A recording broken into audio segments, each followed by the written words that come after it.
L'heure est grave. Le téléphone de Damiba parle. Hassan Drama Ouattara est impliqué. Regardons la vidéo. Quels sont les premiers échos à l'arrivée de Damiba à Ouagadougou? Son téléphone aurait déjà commencé par parler. Oui. Excellent Sogolo Kiliwe. Oui, le téléphone parle lui-même. Et Sam qu'on a un peu interrogé, il a parlé. Pourquoi tu veux faire coup d'État? Qu'est-ce qui ne va pas dans le pays? Ah non, c'est pas si quelque chose ne va pas, moi je veux le pouvoir. Parce que quand je vois mon frère au pouvoir, moi ça m'énerve.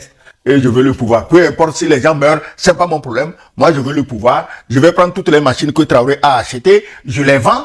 Et j'organise des élections, ça dit qu'il veut maintenant le décret de nomination de l'Élysée. Donc j'organise mon élection, ma nomination à l'Élysée, et il insiste sur l'amitié avec la France. Il insiste là-dessus. C'est ce qu'il lui-même dit. Mais le téléphone, tu sais, Dieu seul sait ce qu'on peut trouver dans un téléphone. Hein. Donc le téléphone parle, lui-même il parle. Ses complices qu'il avait impliqués dans l'affaire, on avait déjà parlé avant qu'on le prenne. Il y a ce idiot complet de Aladji Sakandé. Je regrette vraiment d'utiliser ce mot contre lui parce que Aladji Sakandé, tu le vois, il a l'air très respectable. C'est le genre de type que tu saluerais bien même à genoux.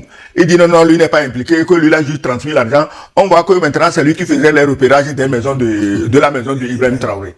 Tu vois donc, tout ça là, les preuves même qui sont déjà sorties là suffisent pour condamner quelqu'un. Mais comme le Burkina est dans la logique d'une justice équitable, d'une justice transparente, on va les juger. Nous ne sommes pas dans le pays où on va enlever les gens de force dans les avions, on les jette en prison pour toujours. Non. Le Burkina est un pays de justice. Est-ce que tu comprends? Donc, et ça aurait été un autre pays, on l'amène en avion, on le met au nouf, on ferme, on ne parle pas de jugement, rien. Téléphone, on dit quoi, on n'a pas dit quoi, on l'aime pas, il est mauvais. Allez, on l'a enfermé. C'est déjà arrivé. Tu te rappelles le pauvre Ivoirien Lida Kouassi, ancien ministre de la Défense de Laurent Gbagbo. Il était réfugié au Togo. Il n'était même pas le seul. Dieu seul sait combien d'anciens dignitaires de Gbagbo étaient réfugiés au Togo. Mais les gens ont tenu un raisonnement simple. Puisqu'il était ministre de la Défense, il ne peut que comploter. Allez, donnez-nous-le. Il n'y avait aucune preuve contre Lida Kouassi. Mais le Togo l'a livré parce que le Togo ne veut pas se mettre à dos toute la Côte d'Ivoire.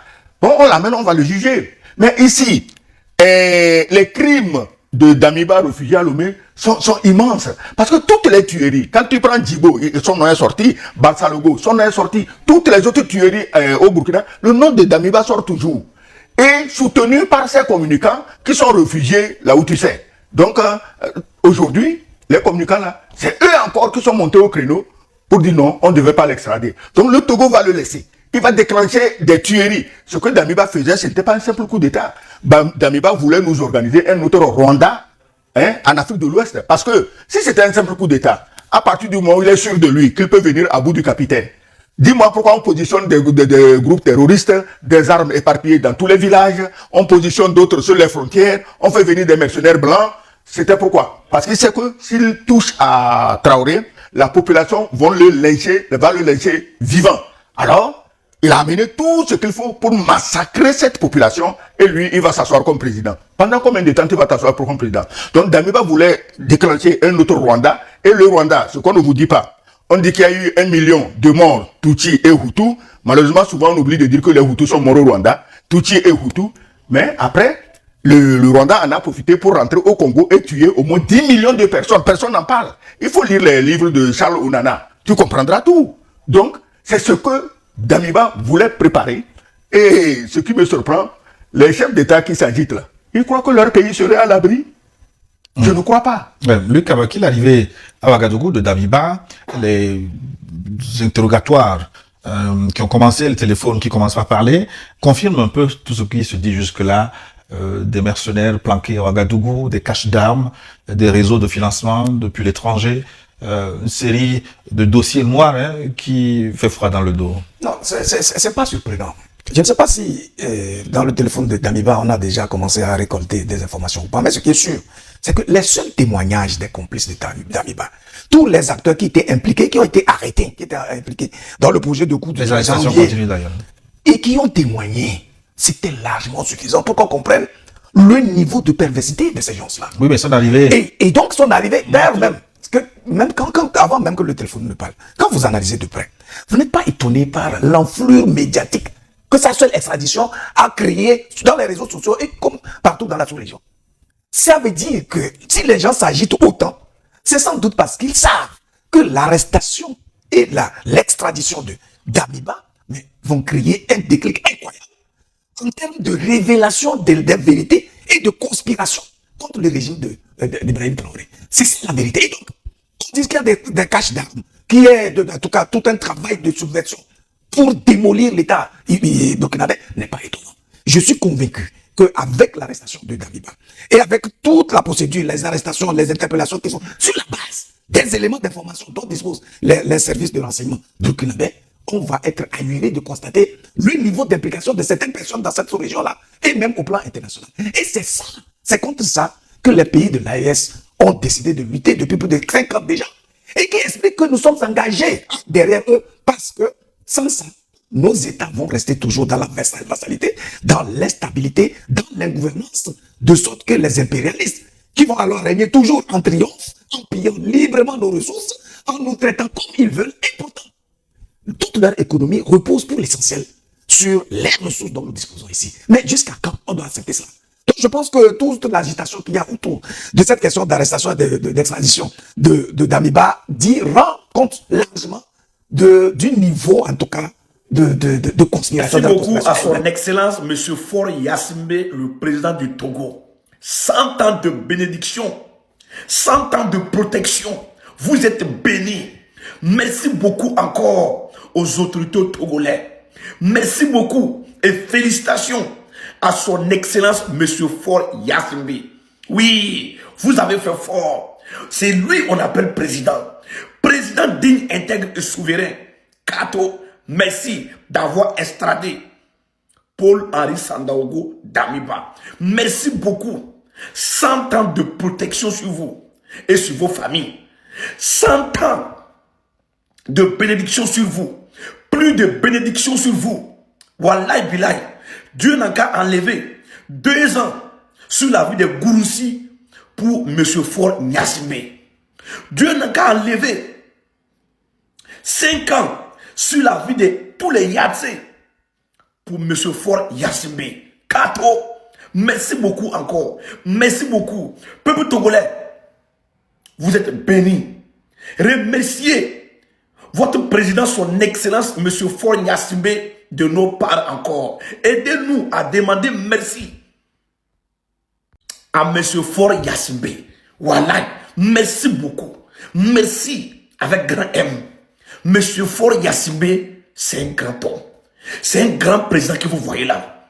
Kato, merci beaucoup encore. Famille, partagez au maximum et dans les commentaires, je vais voir seulement que merci beaucoup à monsieur, son Excellence Faure Gnassingbé. Il n'y a pas l'homme. Il n'y a pas président pour lui. Faure Gnassingbé, merci beaucoup. Je suis au garde à vous. On est ensemble toujours. Kato.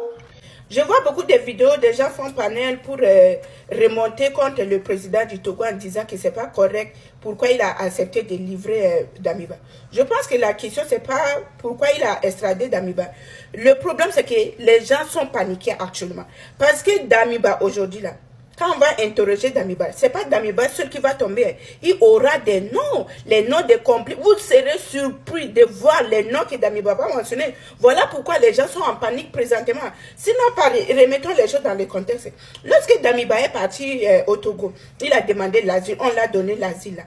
Quand tu donnes l'asile, c'est pour dire que tu respectes le pays qui t'a donné l'asile et tu respectes aussi ton pays que tu as quitté pour arriver dans le pays d'asile. C'est comme ça, non? Mais depuis que Damiba est arrivé au Togo, là, toujours il fait ces choses, la tentative de coup d'État, Et à un moment donné, trop c'est trop. Et lorsque le gouvernement du Burkina a demandé l'extradition de Damiba, vous pensez que s'il n'y avait pas les preuves, lorsqu'ils ont demandé au gouvernement togolais, le gouvernement togolais a examiné s'il n'y avait pas les preuves. Donc ils vont seulement prendre Damiba comme ça pour l'extrader. Non, c'est parce que le Burkina a fourni des preuves. Et les preuves aussi, le gouvernement togolais a vu que les preuves sont là. Voilà pourquoi on l'a extradé.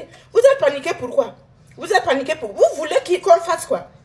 Si vous voulez l'asile, il va rester tranquille. Il y a des pays là, il y a des présidents aujourd'hui, ils sont quelque part, ils sont tranquilles. Est-ce qu'on les a extradés? Non. Parfois, quand vous parlez là, regardez d'abord le contexte des choses. Je ne défends pas le gouvernement du Togo, mais ce qu'ils ont fait là, ils ont fait... C'est correct. C'est correct. Qu'est-ce que vous voulez au JC? Vous voulez que Damiba... Non, à un moment donné, il faut prendre les mesures. Qu'est-ce que vous voulez? Vous avez peur? Non, c'est le début. Je vais mettre une vidéo dans laquelle on explique clairement pourquoi le Togo a accepté la demande d'extradition de Damiba au Burkina. Écoutez, écoutez très bien. Pour la sédition. L'affaire du 3 janvier 2026 a été la goutte d'eau qui a fait déborder le vase diplomatique. L'arrestation de Damiba n'a pas été un coup de tonnerre dans un ciel serein, mais l'aboutissement d'une série de mises en demeure restées sans réponse. Selon des informations crédibles, les autorités togolaises avaient commencé à prendre la menace au sérieux après avoir été alertées par les services de renseignement sur l'existence de plans de déstabilisation. Le premier acte de cette rupture s'est joué le 31 décembre 2025. Alors que le monde se préparait à célébrer la nouvelle année, Lomé a dressé un premier avertissement formel à Paul-Henri Sandaogo Damiba. Les autorités togolaises l'ont exhorté de manière explicite à renoncer à toute initiative susceptible de porter atteinte à la stabilité du Burkina Faso. Cet avertissement de l'ombre visait à rappeler à l'ex-président ses devoirs de neutralité liés à son statut de réfugié. Malgré la gravité de cette mise en garde, Damiba semble avoir ignoré la main tendue par ses hôtes. Quelques jours plus tard, une seconde mise en garde a été transmise. Elle est, elle aussi, restée sans effet. Pour le renseignement togolais, il devenait clair que leur invité ne comptait pas cesser ses activités. Les preuves d'implication avérées dans des projets de déstabilisation, incluant potentiellement des liens avec des groupes terroristes, ont fini par convaincre Lomé que le maintien de Damiba sur son sol était devenu politiquement et diplomatiquement intenable. Le Togo, qui joue un rôle de médiateur entre l'AES et la communauté internationale, ne pouvait plus se permettre d'être accusé de complicité par l'Ouagadougou. Vous croyez que non, vous pouvez faire la communication que nous, non, ça c'est fini ça. La Côte d'Ivoire, le Burkina Faso, la communication là, ça ne peut plus aller. Les Burkina Faso ont monté le grade. Toi, ton président là, qui est assis là-bas, il a assassiné Ouattao. Il avait celui qui a éliminé été Ouattao. averti Ahmed Bakayoko. 2 fois. Mais le Togo a toujours des bons rapports la grenade avec le Burkina. Bokayapi.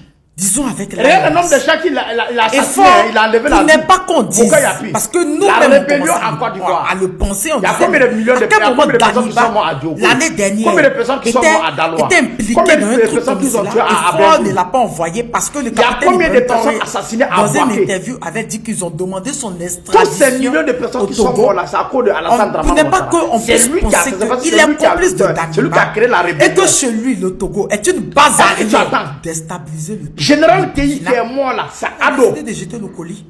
Le charnier de Yopougon. Tu ne peux pas être chez moi. Je décide de te garder, de te protéger.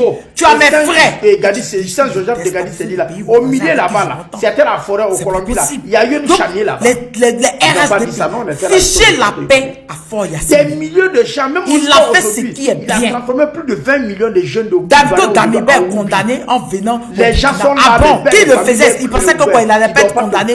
Ficher la paix au Togo. Ils se sont libérés d'un gros bagage. C'était un gros bagage, mais sur les têtes. À quel moment tu es là-bas? L'année dernière, tu as fait. Et cette année, tu viens faire. Est-ce que tu as fait cette année?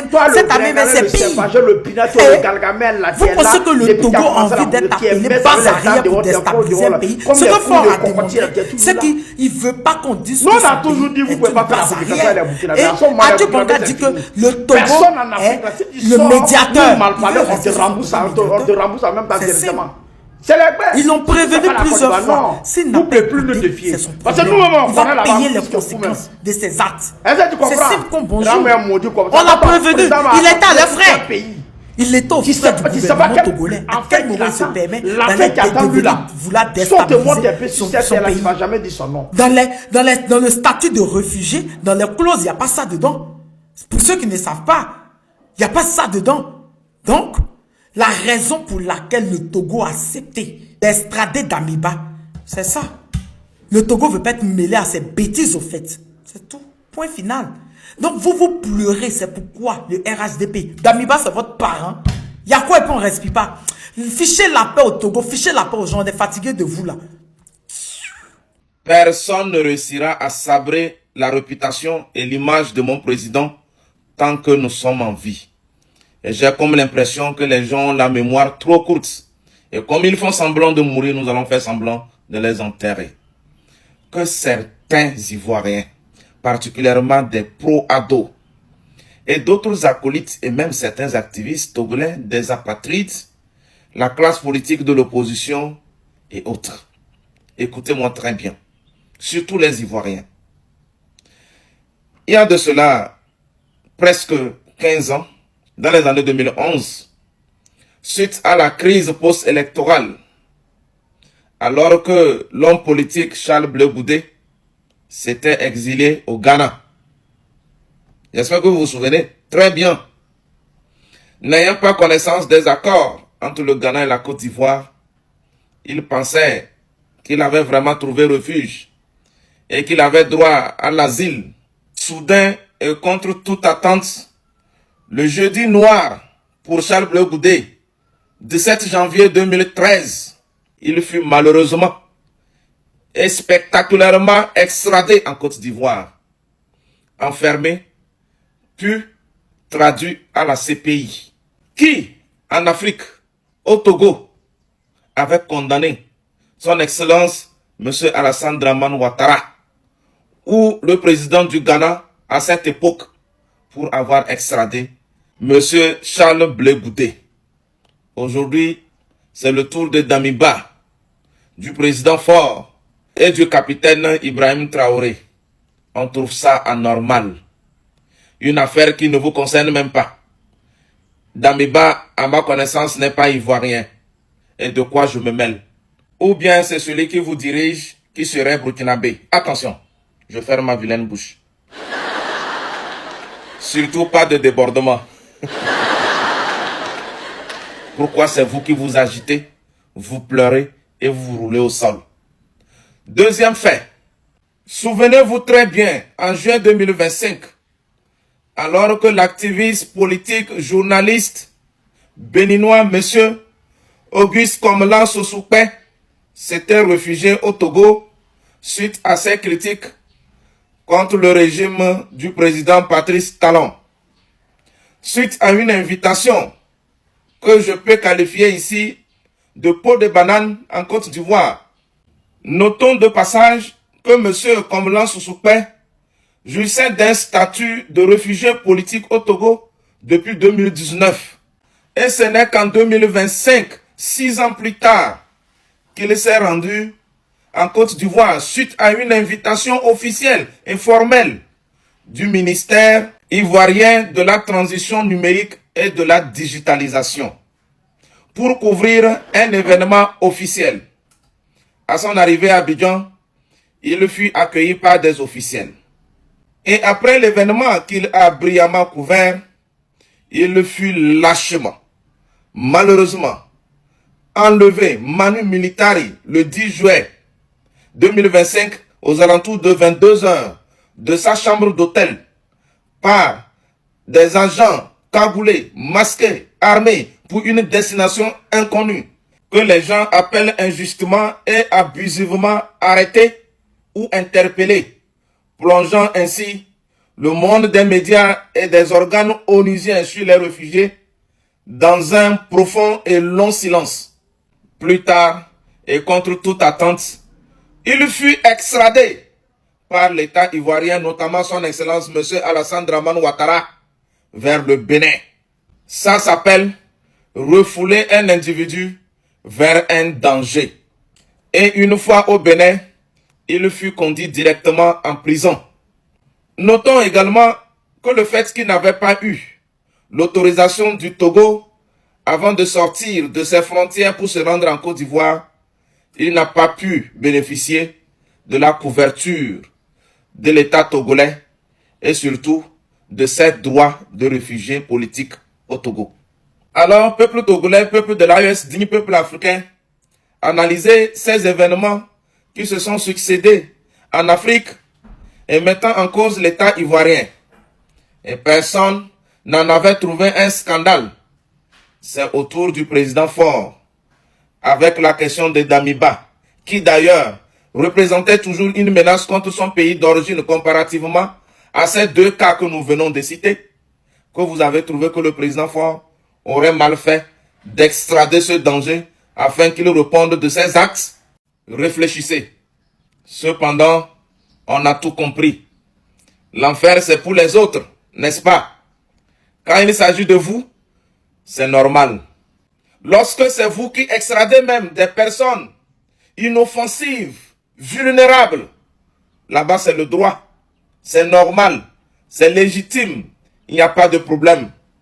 Et quand c'est à notre tour d'extrader même des poutistes, des criminels que nous avons hébergés, nourris et engraissés, et depuis notre sol, continuent de recevoir même des financements des mains noires, pas trop loin de vous encore, tentant de déstabiliser son pays d'origine et de détruire toutes les institutions républicaines, vous voulez que nous le gardons quand même.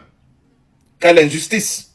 Est-ce que jusqu'ici, certains Ivoiriens peuvent-ils arrêter d'être ridicules et de fermer leur bouche sur notre président du Conseil? Vive le président fort pour que vive la paix et la stabilité dans la sous-région et partout en Afrique. Vive l'État burkinabé, vive l'AES. Togolais, viens, bâtissons la cité. Yay! Son Excellence, Faure Gnassingbé. Hey, j'ai toujours été très critique par rapport à l'homme si. Toujours été très critique par rapport à l'homme si. Actuellement, je ne sais même pas quoi penser. Je ne sais même pas quoi penser. On dit qu'on est extradé d'Damiba au Burkina. On a envoyé cet homme qui est contre son peuple, qui est accusé d'être contre son peuple. Soyons toujours prudents sur les choses. Il est accusé d'être auteur des coups d'État au Burkina. Et beaucoup ne pensaient pas que le Togo allait le lâcher. Est-ce que l'affaire du Togo, si l'affaire où le Togo se positionne comme comme État panafricanisant, comme dit le grand Bandakani, est-ce que ce n'est même pas une affaire qui devient sérieuse là? Parce que vraiment, moi-même, je fais partie de ceux qui sont très critiques par rapport au Togo là. De ceux qui regardent ça de loin, ceux qui ne croient pas. Mais on laisse toujours une porte ouverte. Comme dit le grand Bandakani. Quelqu'un peut changer de route. Et les dirigeants du Togo, depuis un moment, donnent l'impression de vouloir changer de route. Et on attendait cette action. Et qu'on n'espérait même pas. Là, nous sommes tous surpris. Moi, le premier. Ça fait que je n'ai pas vraiment beaucoup parlé de ça. Mais je tiens vraiment à respecter l'action posée par le Togo. Et à reconnaître que c'est un acte fort. Même si nous restons vigilants, même si je reste vigilant, parce que je parle pour le nom d'un groupe et pas à mon nom. Même si je reste vigilant, j'observe. Mais vraiment, c'est un acte qui est tout en leur honneur. Et mes respects, vous peuple du Togo, mes respects à toi, le président du Togo, mes respects à l'AES. Nous sommes de tout cœur avec vous, nous faisons de notre mieux pour vous accompagner. Et nous appelons de tous les tous les vœux ce mouvement de notre côté. Moi, je suis du continent, je suis Ongba et je fais ma part. Ongba fait sa part. Extradition de Damiba au Burkina Faso, et c'est aux Ivoiriens que ça fait plus mal. Oui, tu as très bien entendu. Les autorités togolaises ont arrêté Damiba et ils ont remis Damiba aux autorités burkinabées.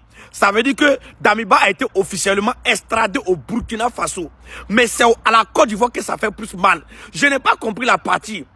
Vous vous reprochez de quoi? Ou bien vous avez peur que vos noms soient cités dans ces nombreuses tentatives de coup d'État? Eh bien, si c'est ça, c'est que ça vient vers vous. Je vois les moutons et les makosso avec bouche, on dirait dos d'âne. Bouche, on dirait ils ont fabriqué en Chine pour venir mettre sur lui. Makosso, les églises ont formé en Côte d'Ivoire, ou bien c'est Jésus qui t'a expulsé de l'église. Tu ne vends plus beurre de qualité que tu vends à tes fidèles pour dire que c'est huile d'onction là. Tu vends plus ça. Escroquerie là, c'est fini. Hein? Il a dit, hein, pourquoi l'extradition de Damiba vous fait mal? Je n'ai pas compris cette partie-là. Si c'est parce que vous avez peur que vos noms soient cités, ou bien le nom de la Côte d'Ivoire soit cité dans ces nombreuses tentatives de coup d'État qu'il a organisé avec ses malfrats, si c'est ça, tenez-vous très bien, ça vient vers vous. Famille, expliquez-moi un peu en commentaire pourquoi ça fait mal aux Ivoiriens. Moi, je n'ai pas compris la partie. Damiba a été votre ancien président? Non. Damiba a gouverné en Côte d'Ivoire? Non. Damiba a servi en Côte d'Ivoire? Non.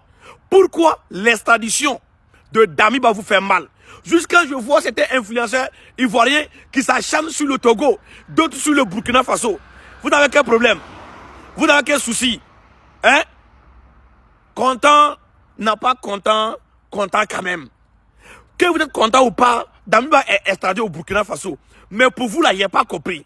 C'est-à-dire, il faudrait que vous vous mêlez de toutes choses. Que ça vous regarde ou pas, il faudrait que vous vous mêlez de chaque chose. Pourquoi vous êtes comme ça? Pourquoi? Hein? Pourquoi vous avez la bouche de Pakwatoya comme ça? Hein? Extradition de Damiba au Burkina Faso, là, en quoi ça vous concerne? En quoi ça vous concerne? Donc vous avez peur que le nom de la Côte d'Ivoire soit cité. Parce que Damiba déjà, je vous préviens en même temps, si c'est ça seulement, ça vient vers vous. Hein? Parce que Damiba déjà, les premiers interrogatoires ont montré que Damiba a caché des armes dans des villages lointains. Il a déjà montré là où il a caché les armes là. Là où il a camouflé les armes là. Il a déjà montré ça. Si c'est ça votre plus grosse peur, que Damiba cite le nom de votre pays dans ces nombreuses tentatives de coup d'État, en tout cas, vous n'êtes pas encore épargné. Vous n'êtes pas encore épargné. Préparez-vous à l'impact. Préparez-vous à assumer votre responsabilité. Si c'est ça seulement, Damiba va cracher le morceau. Oui, Damso va cracher le morceau. Oui, il va faire le son. Il va faire le son. Sinon, il n'est pas compris pourquoi ça vous fait mal. Hein? Ça vous fait mal pourquoi? Vous êtes Damiba. Vous êtes les parents de Damiba. Vous êtes la famille de Damiba. Pourquoi ça vous fait mal? C'est la partie que moi, je n'ai pas compris. Mais si c'est ça, ne vous inquiétez pas, ça vient vers vous. Famille, je vais adresser une situation ici. On est encore sur l'affaire Damiba extradé au Burkina Faso, d'accord? Maintenant, tous ces derniers jours, j'ai vu tellement de gens qui sont en train de dire comment est-ce que le président togolais peut extrader quelqu'un qui a demandé refuge au Togo, blablabla. La première des choses que vous devriez comprendre, c'est que avant que Damiba ne soit envoyé au Togo, c'était sur l'agrément des deux pays, le Burkina Faso et le Togo. Et il y avait des conditions pour lui de suivre afin de rester tranquille au Togo. Il n'a pas respecté ces conditions. Tu ne peux pas être sur le sol d'un pays et tu es en train de planifier des choses diaboliques dans l'autre pays. Là, ça ne se passe pas comme ça. Sur cette base, la loi ne te protège plus. La seconde chose, vous là qui criez, oh, pourquoi est-ce qu'on l'a envoyé, on l'a extradé au Burkina Faso? Seulement en 2011, quand Alassane Dramane Ouattara a demandé que Nicolas Sarkozy de la France vienne bombarder le palais présidentiel de notre président Laurent Gbagbo et on l'a capturé, Charles Blé Goudé, il a pu fuir et il a demandé refuge au Ghana. Mais quelques mois seulement, lorsqu'Alassane Ouattara avait investi comme président, et il a immédiatement demandé que les autorités ghanéennes l'envoient rapidement en Côte d'Ivoire. Et ça avait été fait. Pourtant, il était au Ghana, il ne planifiait aucun coup d'État. Il ne planifiait rien. Il avait juste fui pour sa vie. Mais qu'est-ce qu'on a fait? On est parti d'abord le prendre. Il a été envoyé en Côte d'Ivoire. Non, vous ne voyez pas l'autre là. L'autre là, vous ne voyez pas. Il y a plusieurs autres cas. Je voulais rester seulement sur ces cas-ci. Vous ne voyez pas l'autre là. C'est plutôt quelqu'un qui, sur des accords, avait été envoyé de vivre en paix dans le pays voisin. Mais pendant qu'il était là, tous les jours, il planifiait comment il va renverser le gouvernement en place. Et vous voulez qu'on le laisse? Mais c'est pas sérieux ça. Il faut d'abord rentrer et juger le cas de Charles Blé Goudé et le président actuel de la Côte d'Ivoire. C'est aussi simple que ça. Vous demandez quoi? Que le colis est venu ou bien il n'est pas venu? Nous, on ne sait pas. Mais on continue. Je vous explique. Avant d'arriver dans ce sujet, maintenant, on commence par le sérieux. Partagez au maximum. Moi, je vous ai toujours dit, le peuple togolais est un peuple frère. Le peuple togolais est un peuple frère. Le président du Conseil des ministres du Togo, M. Faure, est une personne responsable. Est une personne gentille mais responsable. Quand Damiba avait été reçu là-bas, ce n'était pas parce qu'il avait des affinités avec le président Faure. Non. C'était simplement à titre humanitaire. volontaire. Il n'y avait aucune autre raison derrière. Et je vais vous le dire aujourd'hui. Parce que ils sont en train de s'agiter à gauche, à droite, pour dire non, le Togo ne doit pas le rendre au Burkina, machin, machin. Je ne dis pas que le Togo l'a rendu, bah non. Je ne dis pas ça. Mais je vais vous dire que même si le Togo le rendait au Burkina, mais ça ne serait que justice. Parce qu'en premier lieu, nous avons des accords avec le Togo, comme avec plusieurs autres pays. Et l'histoire, là, ce n'est pas la première. Et c'est vraiment flagrant. Et ça a engagé la destruction des vies humaines sur notre sol. Des gens qui voulaient même détruire nos moyens aériens pour pouvoir atteindre des objectifs de déstabilisation. Qu'est-ce qui reste encore? Et pour l'histoire, je vous le confie ce soir. Et lors de l'avant-dernière tentative de coup d'État, quand l'oncle de Damiba avait été arrêté, nous avons même eu à ici diffuser l'audio dans lequel il était en train d'annoncer à quelqu'un que la tête du serpent allait être coupée, qu'ils allaient faire ci au président, ils allaient faire ça au président, qu'ils étaient prêts pour prendre le pouvoir.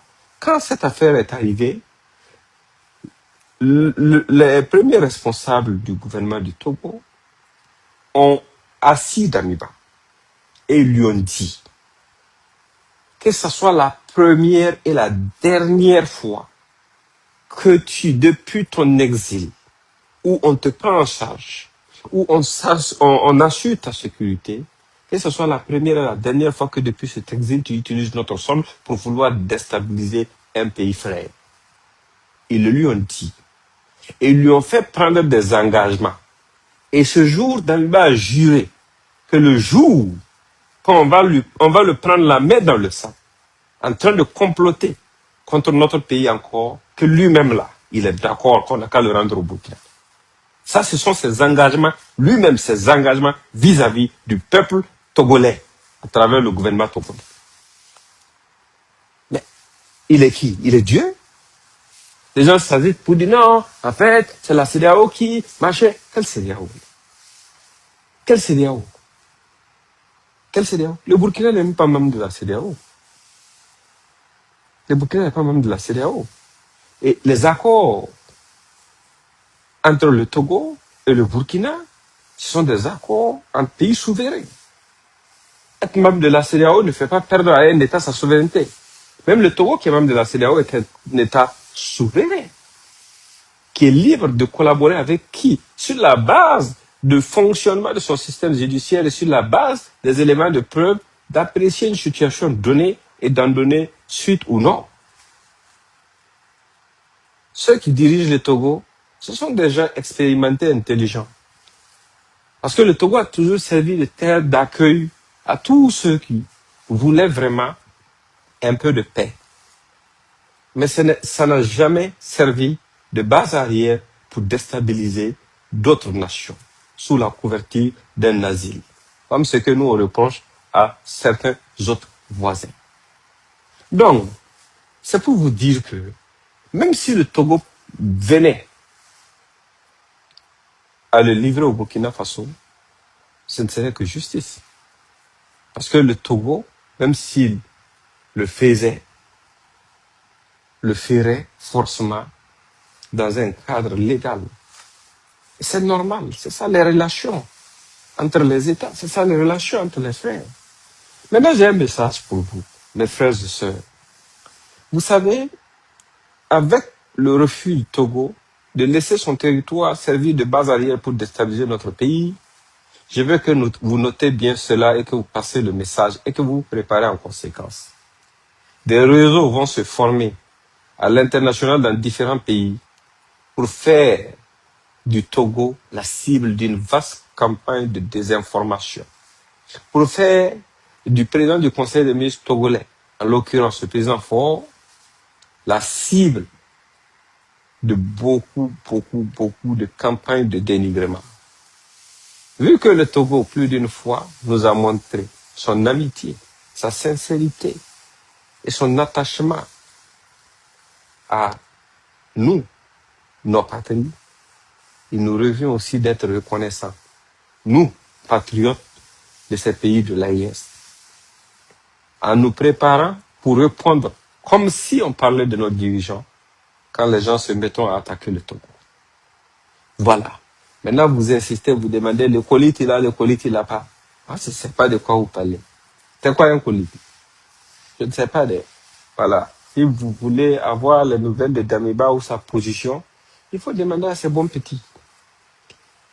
Nous ne faisons pas partie de ces petits. Demandez à ces petits, non. C'est pas eux qui connaissent sa position matin et soir. C'est pas eux qui diffusent les enregistrements et que Damiba a eu à faire lui-même de certains de ses complices. Parce que vous ne le savez pas aussi. Ça, c'est une information que je vous donne, qu'il faut garder. Damiba Dia, durant tout ce séjour, avec tous les gens avec qui il communiquait, il les enregistrait et il stockait ça dans un disque dur. Pour faire quoi? Tes amis que tu contactais, ou bien qui te contactaient du pays ou d'ailleurs, il enregistrait tout ça. Peut-être c'est pour les compromettre demain, peut-être c'est pour les forcer demain à le suivre si il décidait d'entreprendre d'autres choses parce qu'il aurait accumulé des preuves de leurs contacts et de leurs liens. Ça, c'est bon à savoir. Donc, moi, je ne sais pas où est le colis. Hein. Mais tout ce que je sais est que si le Togo nous le rend, le Togo n'aurait fait aucun mal. Parce que c'est la suite